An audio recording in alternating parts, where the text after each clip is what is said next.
were talking the other day about the importance of passing and, you know, how the impact of that on three-point shooting. Did you like a little bit of what you saw against the Knicks? It's a little bit better, and this is going to be an ongoing theme. It was today in practice, you know, as far as making it on time, on target, because the way teams are closing out now, they understand who the three-point shooters are. They're just not going to let you stand there and shoot the ball. So any amount of time we can save for our shooters, you know, to get their shot off, and passing is a big part of that equation.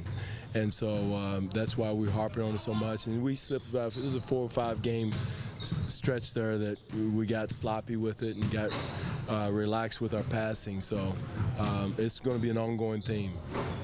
Andrew, do you mind if guys throw one-handed passes or things like that? I'd much rather have two, because two, you can always pull it back if the defense jumps in and surprises you, which they normally do. So I would normally rather have them have two on.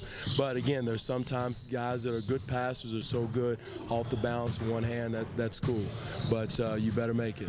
And also the same thing with DHOs. No two-hand to two-hand DHOs, because guys are too good and too strong busting through DHOs if they're a good defensive team.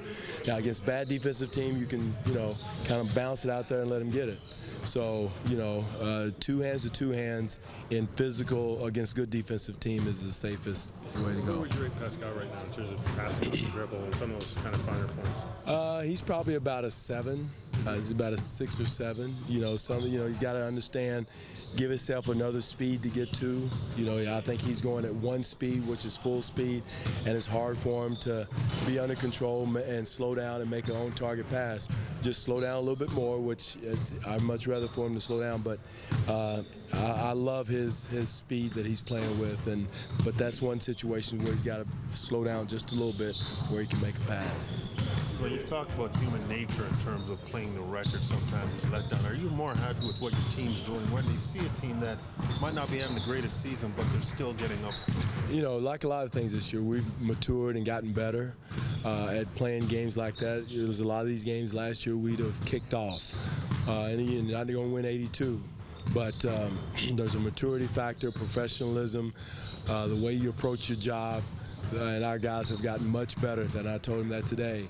I was afraid to death yesterday just of the time, the game we just come off of. And, you know, again, it's got to continue. We got, I don't know how many more to go, and then it goes into the playoffs. So we got to make sure we continue to keep that mentality. Serge's comfort level with this team, is it any more than just the time, like he's been here a whole year now, or is there more to it than that? Like, has he changed as a player since he came? No, I think he's comfortable. I think he understands his role. You know, Serge is getting used to that three-point line. He's getting used to playing out there with the basketball at Oklahoma City. He didn't, you know, you had a lot of guys in front of him that had their turn. So now he's like maybe third in line with our starting unit with the ball, and he's learning to do that, and he's gotten much, much better with it, when to shoot it, when to drive it, make sure he drives under control and makes a pass and makes a play. So he's really, really improving, and also, too, a year makes all the difference in the world. Within the team dynamic, I mean, is he more comfortable that way, too? Like, yeah, oh, yeah, no question, no question. He's you know, I love Serge's spirit. I thought yesterday when he got upset with who, I don't remember who the player was, Hardaway, I thought that gave us a lift and got us going. So his spirit is huge for our team.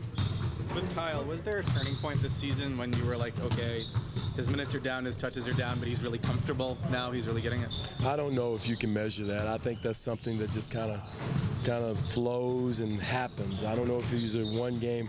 It's an ongoing thing. I think everybody, not just Kyle, DeMar, Serge, his minutes, I don't know what his minutes are. I would say they're down too. All those guys have gradually morphed into that type of chemistry and understanding that, you know, we have a pretty good second unit. I mean, there may be nights like last week where their minutes might, you know, spike up a little bit. So they got to be ready for that too. What you've seen so far this year, I mean, I know that coach would like to do that, but if you have to compare to last year, how much more comfortable do you feel going toward the playoff? Is that group? Do you feel that you are? We're a more mature team. We're a better team. I think we're better for in certain situations. Again, it's hard to compare. You know, we had more experience last year. That's one positive from last year with PJ, Patrick. Corey. We had a lot more experienced players, but again, we didn't. There were some other areas we didn't have. So, you know, it's hard to compare because last year had positive and negative. This year we have positive and negative, and I think this year the positive outweighing the negatives. It's difficult for us to get a projection to what this team can do in the playoffs. Again, you know, you asked me to. I wish I had a crystal ball. I don't have a. If I did, I wouldn't be standing here. I promise you. I'd be on Wall Street, down the road a little bit. So I don't think you can project what's going to happen. I think we're better prepared for this year's playoffs. Again, you know, what upsets me, and I said this before, is everybody talks about the playoff woes. Well, guess what? Cleveland was those playoffs, and they went to the finals 2 years. So we're putting ourselves in that position to play the conference champ each year. And again, our goal is to win it, yes. But I reject some of those playoff woes that are how bad some of the playoffs are and how we flame out in the playoffs. And that's so far from the truth. Is it frustrating to have to hear this constantly every year? What's that? Is it frustrating? No, it's not frustrating. I just hear it all the time, and I know it's wrong. So I flame out. Hell, there's a lot of teams that flamed out. They're in the Bahamas and Turks and Caicos while we're still playing. So, you know, that's what I question a lot of times. The narrative is the Toronto Raptors, DeMar DeRozan, Kyle Lowry, they flame out in the playoffs. Well, one year was conference finals, next year was semifinals against Cleveland. So if that's flaming out, give me that opportunity to walk through that door every year. Because the good thing about it is like it means that people have expectations. Well, that's great, and that's good. That's good. That's good. That's good. So it's not a flame out, right? Nope. Okay, all right.